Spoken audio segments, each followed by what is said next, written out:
Okay, we've seen a simple data structure now, but I showed you how querying neighbors could be a little bit inefficient. And just to highlight that and really emphasize that point, let's talk about the complete graph on V vertices. So this is the graph with every possible edge.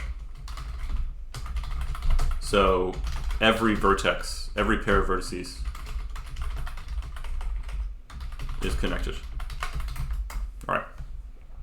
So let's say that we had put the complete graph in our data structure and we asked for a neighbor. Well, we saw that in our code, the get neighbors has to loop through all the edges. Well, in a complete graph, there are v times v minus 1 over 2 edges. So this is all pairs. We've seen this formula before in other contexts. But the upshot is that's big O of v squared. And so that's going to be pretty bad. And maybe we don't even have a fully complete graph, but maybe we have something close to complete. We could still be using order v squared edges. So if we imagine that we have maybe 10,000 vertices, so that's 10 to the fourth. Well, then we might have to look through on the order of 10 to the eighth, or actually 100 million edges, just to find the neighbors of a single vertex. And that seems a little bit absurd because there can't be more than v neighbors of a single vertex, right? Or big O of v neighbors. So it's crazy to have to search through v squared things just to find at most v things, and usually a lot less than that. So let's go ahead and jump back to our code and see if we can create a better data structure to more efficiently search for the neighbors. So with that in mind, actually, we can kind of cheat a little bit. And what we'll do is we'll just store the neighbors directly. So let me show you what I mean. So I'm going to make a dictionary called neighbors, where the key is a vertex, and the value is a set of vertices that are neighbors of V. All right? And that's all I'm going to store. So let me rename this. I'll rename this to adjacency graph.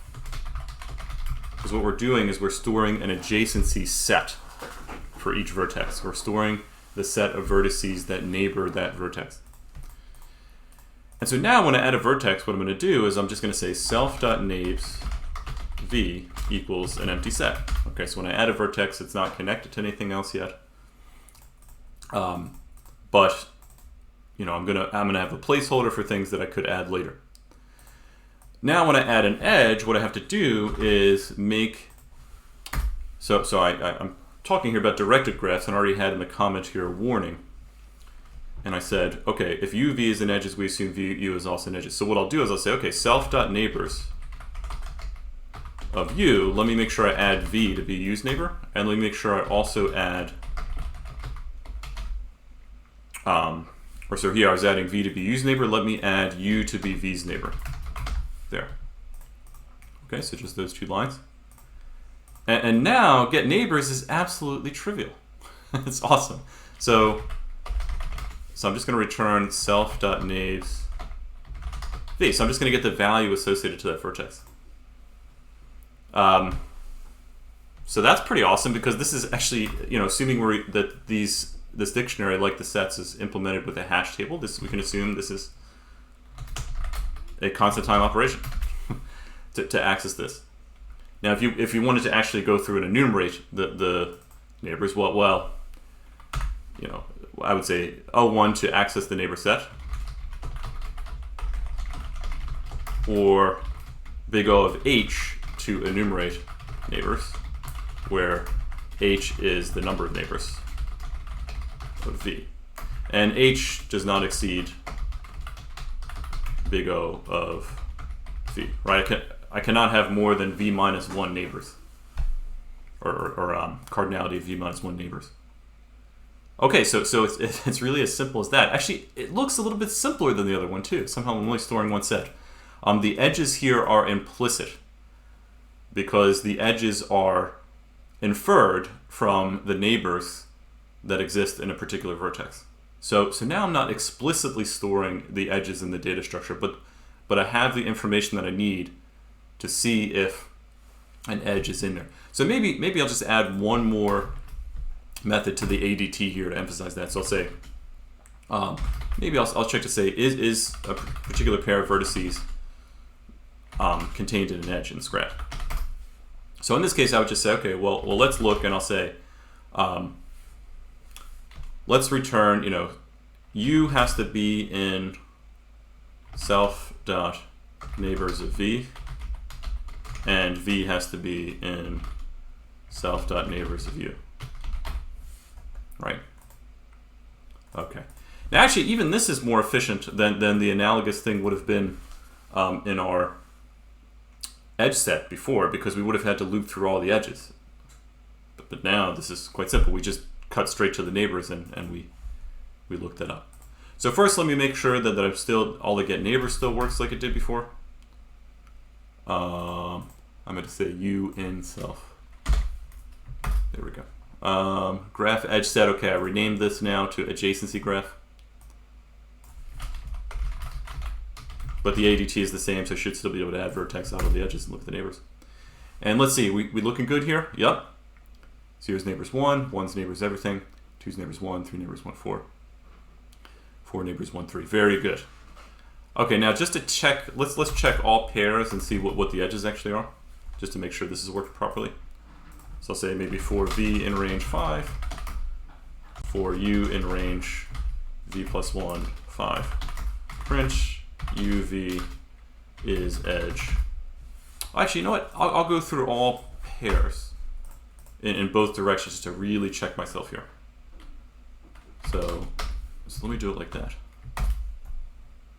I meant to say graph.isEdge.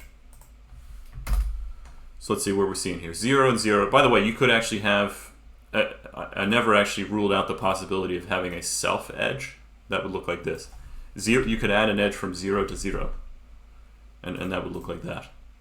Let me do that actually. I'll just do that real quick. So I'll say graph.addEdge 0, 0, just to spice it up a little bit. So now it tells me 0 is actually a neighbor of itself. That's kind of interesting. And yeah, I see that 0, 0 is in the graph, 1, 0 is in the graph. There is no edge between 2 and 0 though, so that's not there. No edge between 3 and 0. And so you can check this and it should all check out. Just spot checking here, I see 1 and 3. Yes, that's in the graph. Okay, so this is a really nice data structure. The only problem is, from a memory standpoint, there's a little bit of redundancy in the way that I store the edges, because I kind of have to store the edges twice, right? In a non-directed graph here, I'm saying, well, V has to be part of the U neighbor set, and U has to be part of the V neighbor set. So if I can accept the fact that I'm effectively storing each edge twice, so a bit of a space-time trade-off, but then I get this very nice functionality for looking up neighbors, and that's something I'm going to want to be able to do for a lot of graph algorithms that I have. So this is what we're going to roll with for the most part. This sort of data structure is what we're going to use moving forward. All right? So I'm just going to have you do a quick exercise on this, using the getNeighbors method of this particular data structure to implement an efficient method to find all the neighbors that are within 1 or 2 hops. So for example, in this graph, if I was at vertex 0, the direct neighbors are 0 and 1. But also, if I allow you to do 2 hops, I can reach 2, I can reach 4, and I can reach 3. I can actually reach everything. So actually, this graph is kind of interesting in that sense. Everything is 2 hops away from every vertex. So it's a small world. Everything is 2 degrees of freedom away. Is that right here? Yeah. 1, 2, yeah. So I'll have you implement that real quick, and then there's one more graph data structure I want to talk about after that.